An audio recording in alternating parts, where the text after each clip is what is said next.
class 9 অনুশীলনী 8.2 question number 6 দেখুৱা যে চতুৰ্ভুজৰ বিপৰীত বাহুৰ মধ্যবিন্দু অংযোগী ৰেখাখণ্ডৰ দুডাল পৰস্পৰে সমদ্বিখণ্ডিত হয় এটো আমি কেনেকৈ অতি সহজৰে পাৰিম চাওঁ আহা কুৱেশ্যন নম্বৰ 6 ৰ সমাধান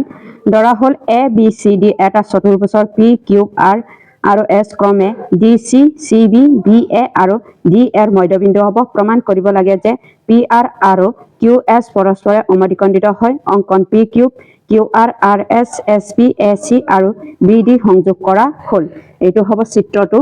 প্ৰমাণ এইটো প্ৰমাণ হ'ব ত্ৰিভুজ এ বি সিৰ পৰা এইটো ত্ৰিভুজ এ বি সিৰ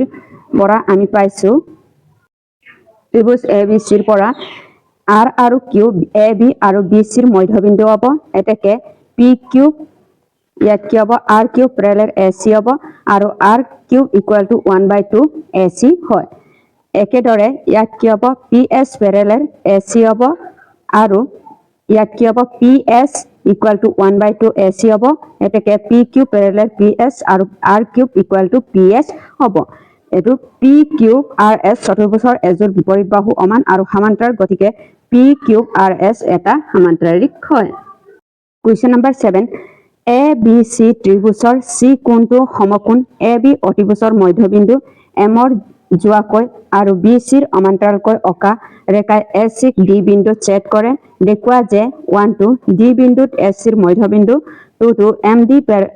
লম্ব এ সি হ'ব 3 two C M equal to M A equal to 1/2 A B হ'ব কুৱেশ্যন নম্বৰ 7 ৰ সমাধানটো এ বি সি সমকোণী ত্ৰিভুজৰ এংগল সি এটো এংগল সি সমকোণ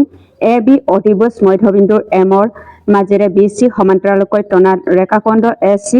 বাহুক ডি বিন্দুত কাটিছে প্ৰমাণ ইয়াত কি হ'ব 1 টু ডি এ সিৰ মধ্যবিন্দু ইয়াত কি হ'ব ত্ৰিভুজ এ সি ডিৰ পৰা আমি এম এ বিৰ মধ্যবিন্দু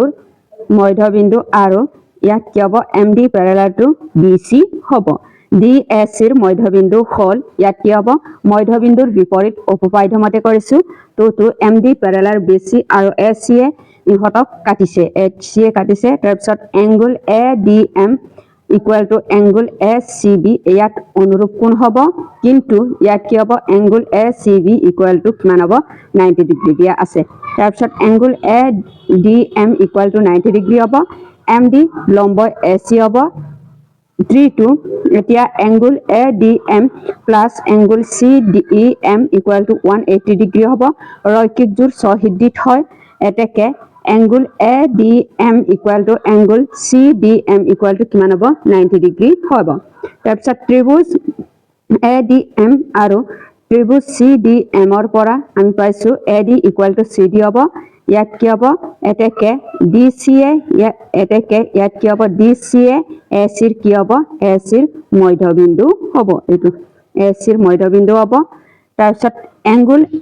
এ D M equal to angle C D হ'ব প্ৰত্যেকৰে 90 ডিগ্ৰী হ'ব ডি এম ইকুয়াল টু ইয়াত কি হ'ব ডি এম হ'ব এটো কি হ'ব সাধাৰণ বাহু হ'ব তাৰ পিছত ত্ৰিভুজ এ ডি এম অৰ্বসম ত্ৰিভুজ সি ডি এম এস এটো কি হ'ব এস এ এস শৰ্তমতে আমি পাইছো তাৰ পিছত ইয়াত কি হ'ব M A equal to M C হ'ব কিন্তু এম এ বিৰ মধ্যবিন্দু হ'ব M A equal to M C equal to 1/2 A B হ'ব C M equal to M A হ'ব ইকুয়াল টু এ বি প্ৰমাণ কৰা হল এটো C M equal to A B হ'ব প্ৰমাণ কৰা হল কুৱেশ্যন নম্বৰ 8 ত্ৰিভুজ এ বি আৰু এ সিৰ মধ্যবিন্দু সংযোগ ৰেখাখণ্ড ডি ই হল ডি ই সি বি চতুৰ্ভুজটো হ'ব ইয়াৰ কোনটো উদ্ধ হয় এইটো হ'ব মধ্যবিন্দু উপপাদ্য অনুসৰি ত্ৰিভুজত যিকোনো দুটা বাহুৰ মধ্যবিন্দু সংযোগী ৰেখা তৃতীয় খণ্ডৰ বাহুটো সমান্তৰাল ইয়াত কি হ'ব ত্ৰিভুজ এ বি সি তত ইয়াত কি হ'ব ডি ই প্যাৰেলাল টু কি হ'ব বি সি হ'ব যি চতুৰ্ভুজৰ কেৱল এজোৰ বিপৰীত বাহু সমান্তৰাল তাকে ট্ৰেপেজিয়াম বোলা হয় ইয়াত কি হ'ব ইয়াত ডি ই সি বি চতুৰ্ভুজৰ ইয়াত কি হ'ব চতুৰ্ভুজৰ ডি ই ইয়াৰ প্যাৰেলাল ইয়াত কি হ'ব বি সি হ'ব গতিকে ইয়াত কি হ'ব সি টো উদ্ধ হ'ব ট্ৰেপেজিয়াম হ'ব